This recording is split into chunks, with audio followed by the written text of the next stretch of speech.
Saya banyak belajar hidup itu dari keempat orang tua. 2 orang tua kandung, 2 orang tua asuh. Pada saat mereka meninggal, mereka tidak meninggalkan harta ke kami. Yang mereka tinggalkan hanya kasih sayang gitu, dan itu yang berbekas. Nah, saya nggak mau seperti mereka. Saya berpikir, saya pada saat nanti saya nggak ada, saya harus meninggalkan sesuatu ke anak-anak saya, yakni kemampuan.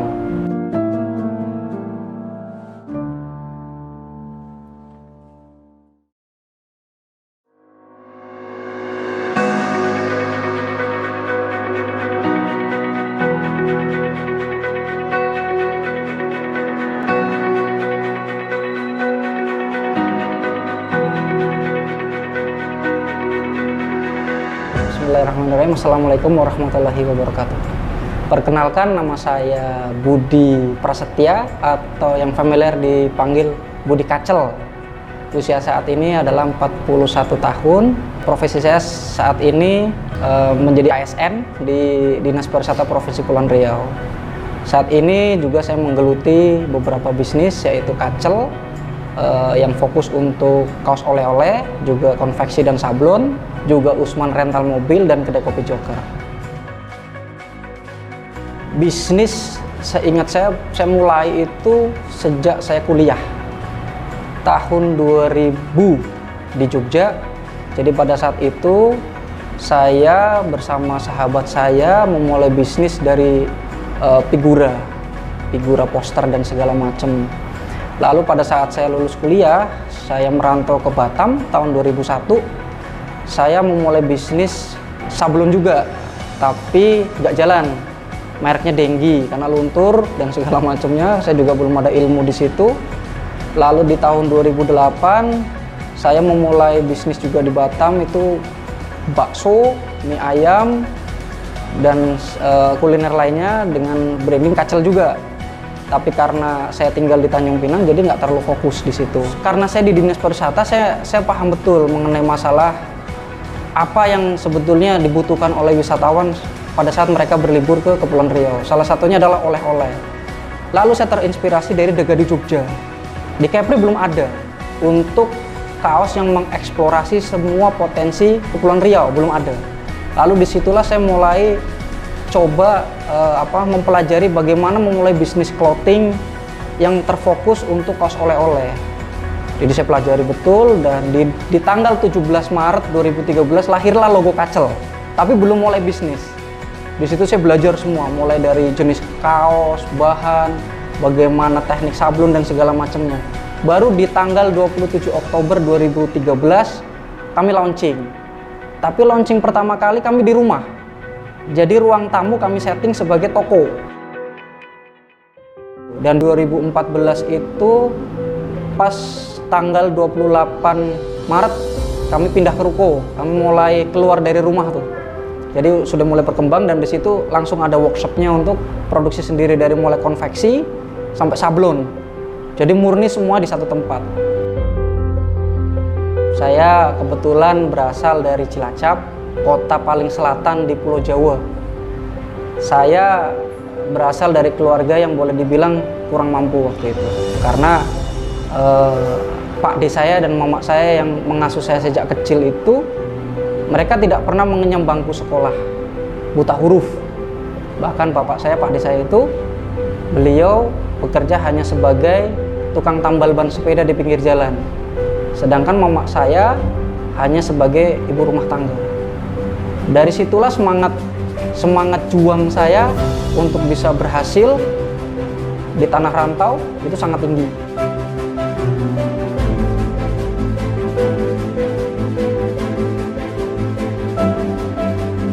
Jadi Kacel itu adalah nama artis saya di kampung.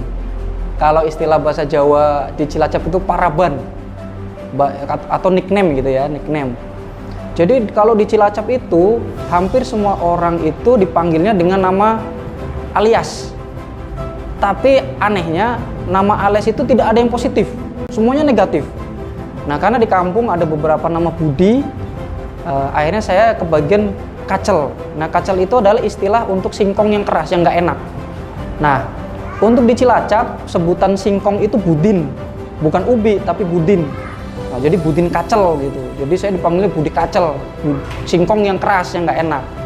Nah, dari situ pada saat berbisnis, saya coba membuktikan bahwasanya sesuatu sebutan yang negatif atau memiliki arti yang negatif bisa mendatangkan rezeki, dan alhamdulillah itu terbukti.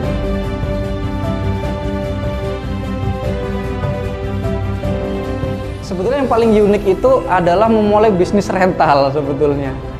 Bisnis rental. Saya pada saat mempunyai ide memiliki bisnis rental justru pada saat saya nggak punya mobil. Itu spontan, saya dengan istri pada saat itu saya keliling dengan istri lagi nyari mobil untuk dirental karena orang tua akan kesini tapi kehabisan. Di situ loh titik capek, lalu spontan saya bilang, oh kalau kayak gini udahlah kita buka bisnis rental aja lah, saya bilang gitu kan. Padahal waktu itu saya nggak punya mobil gitu, tapi alhamdulillah nggak berselang berapa lama, sekian bulan dari ucapan tersebut, saya malah bisa buka rental beneran gitu. Saya awali dengan 2 mobil, dan sampai hari ini seharusnya 6 mobil. Tapi yang aktif 5. Kalau untuk Joker sendiri, itu sama kayak Kacel, sama-sama hobi. Karena saya hobi, bukan hobi ngopi sebetulnya, hobi kuliner. Saya hobi jajan dari dulu. Jadi pada saat ke suatu daerah, pasti saya akan yang pertama saya akan cari ada kulinernya. Nah, kebetulan di Tanjung Pinang ini, uniknya adalah Tanjung Pinang ini hampir seperti Aceh dan Pontianak. Kekuatannya justru ada di kedai kopi. Tapi Tanjung Pinang lebih unik, karena Tanjung Pinang tidak punya kebun kopi. Tapi anehnya kedai kopi banyak betul di sini. Nah, dari situ saya berpikir, ini potensi bisnis. Apalagi saya juga hobi ngopi dan hobi ngeracik kopi, gitu kan. Saya ada tantangan di situ. Nah, akhirnya secara spontan juga saya bilang ke istri, saya akan memanage ulang tata letak di toko. Untuk apa, kata istri? Mau buka kedai kopi. Kalau istri udah, silahkan. Karena sayang kalau misalnya space ruangan toko yang besar tapi kita nggak manfaatin gitu. Dan akhirnya tahun 2021 kami bisa launching kedai kopi Joker. Di beberapa seminar bisnis yang saya ikutin, ada sebuah kalimat yang sangat menginspirasi saya dari Pak Dahlan Iskan.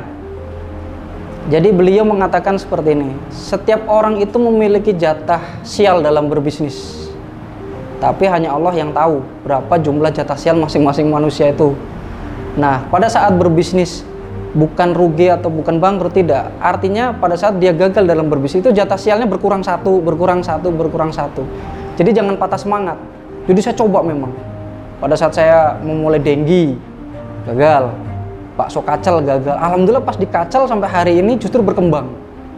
Nah, itu yang sangat menginspirasi saya dari Pak Dahlan Iskan.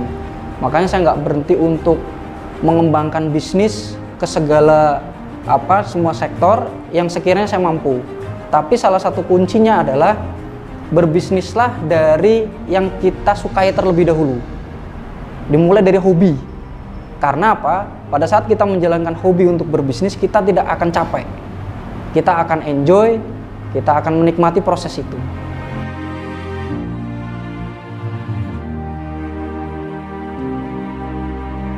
Memang kita tidak bisa munafik. Untuk bisnis itu tidak hanya butuh ide, tidak hanya butuh semangat, tapi memang kuncinya adalah di permodalan. Nah, untuk Kacel, memang modal awal kami kerjasama dengan Bank Rio Syariah, dengan jaminan waktu itu memang sertifikat rumah. Alhamdulillah bisa dipermudah oleh mereka. Nah, untuk nominalnya sendiri itu untuk permodalan Kacel di awal itu tidak sampai 100 ya, tidak sampai 100 juta, di bawah 100 juta. Dari situ kami alokasikan untuk produksi, karena awal-awal belum sewa tempat, kami maksimalkan untuk properti penjualan, seperti itu. Seperti kemarin saat COVID itu hampir semua sektor kan terpuruk. Itu terasa betul di kami. karena pangsa pasar utama kami untuk penjualan itu adalah wisatawan, baik domestik maupun mancanegara, seperti itu. Alhamdulillah pada saat kacel, pada saat lagi down, saya bisa terbantu oleh bisnis lain seperti Usman, rental, atau kedai kopi Joker. Itulah yang strategi saya tancepin pada saat yang satu lagi nggak jalan, yang lain bisa menopang, seperti itu. Saya berpikir pada saat nanti saya nggak ada, saya harus meninggalkan sesuatu ke anak-anak saya, yakni kemampuan. Jadi agar bisa mereka mandiri dan segala macam. Karena sudah merasakan nih pada saat harus berjuang dari nol tanpa peran orang tua, luar biasa dahsyatnya, apalagi di tanah rantau gitu kan. Nah, saya kepingin pondasi bisnis yang kami bangun ini nantinya anak-anak saya, keturunan saya yang akan mengembangkan. Nah, makanya dari sekarang saya tanamkan ke anak-anak saya mindset untuk berbisnis. Apalagi 9 dari 10 pintu rezeki ada di perniagaan. Alhamdulillah kalau sampai hari ini yang saya lihat, Rangga, anak pertama saya, dia umur 12 tahun hari ini. Itu pun kami tahu secara tidak sengaja. Jujur saya belum pernah mengajari Rangga secara teknis untuk berbisnis, bagaimana cara pemasaran, bagaimana cara produksi dan segala macam, saya belum pernah. Karena saya anggap dia masih kecil gitu.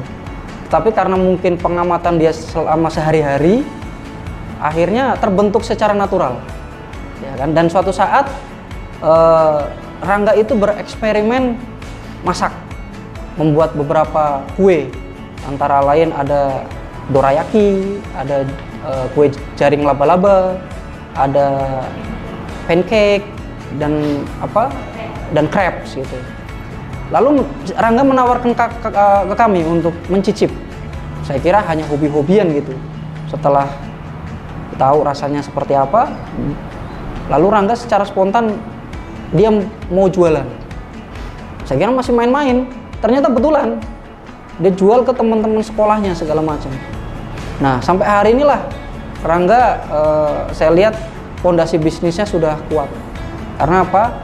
Dia tidak punya rasa malu untuk menawarkan ke teman-temannya, lalu untuk berpromosi, lalu untuk membuat variasi menu dan segala macam sampai hari ini.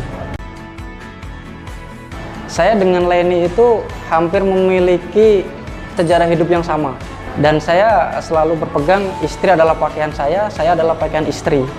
Artinya kita harus saling mendukung, kita harus saling menjaga.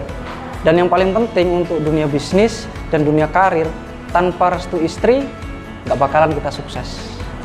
Jadi kalau suami dengan istri itu jangan kucing-kucingan, jangan sembunyi-sembunyi, justru transparan aja. Nanti di situ kan akan muncul ruang diskusi. Nah, disitulah akhirnya akan muncul banyak ide justru di situ. Kalau istri sudah oke, baru kita eksekusi. Kalau belum, jangan dulu, jangan nekat. Biasanya nggak bakal berhasil itu. Tapi kalau istri udah oke, restu sudah dapat, kita go ahead, insya Allah sukses. Tips dari saya untuk teman-teman yang ingin mengawali bisnis, memang modal pertama itu adalah keberanian dulu. Jika kita berani, maka kita akan berani mencari modal, kita akan berani mencari tempat, kita akan berani mencari target penjualan, kita akan berani mencari ide dan segala macam. Dan jangan pernah takut, seperti pesan Pak Dahlan Iskan tadi, setiap orang itu punya jatah sial dalam berbisnis. Bukan sebuah kegagalan, bukan sebuah ketidakberuntungan. Justru jatah sial kita tuh akan berkurang terus, gitu. Sampai nanti insya Allah akan menemukan di titik jaya, gitu. Artinya apa? Terus berinovasi, terus percaya diri. Tapi yang paling penting adalah berbisnis dari hobi kita, dari karakter kita, dari passion kita. Dari situ insya Allah akan berhasil. Insya Allah nanti akan menemukan celah tuh di situ, akan menemukan sebuah potensi bisnis di situ. Yang tadinya diri kita adalah bersifat konsumtif, akhirnya tidak lagi. Bagaimana justru mendatangkan uang.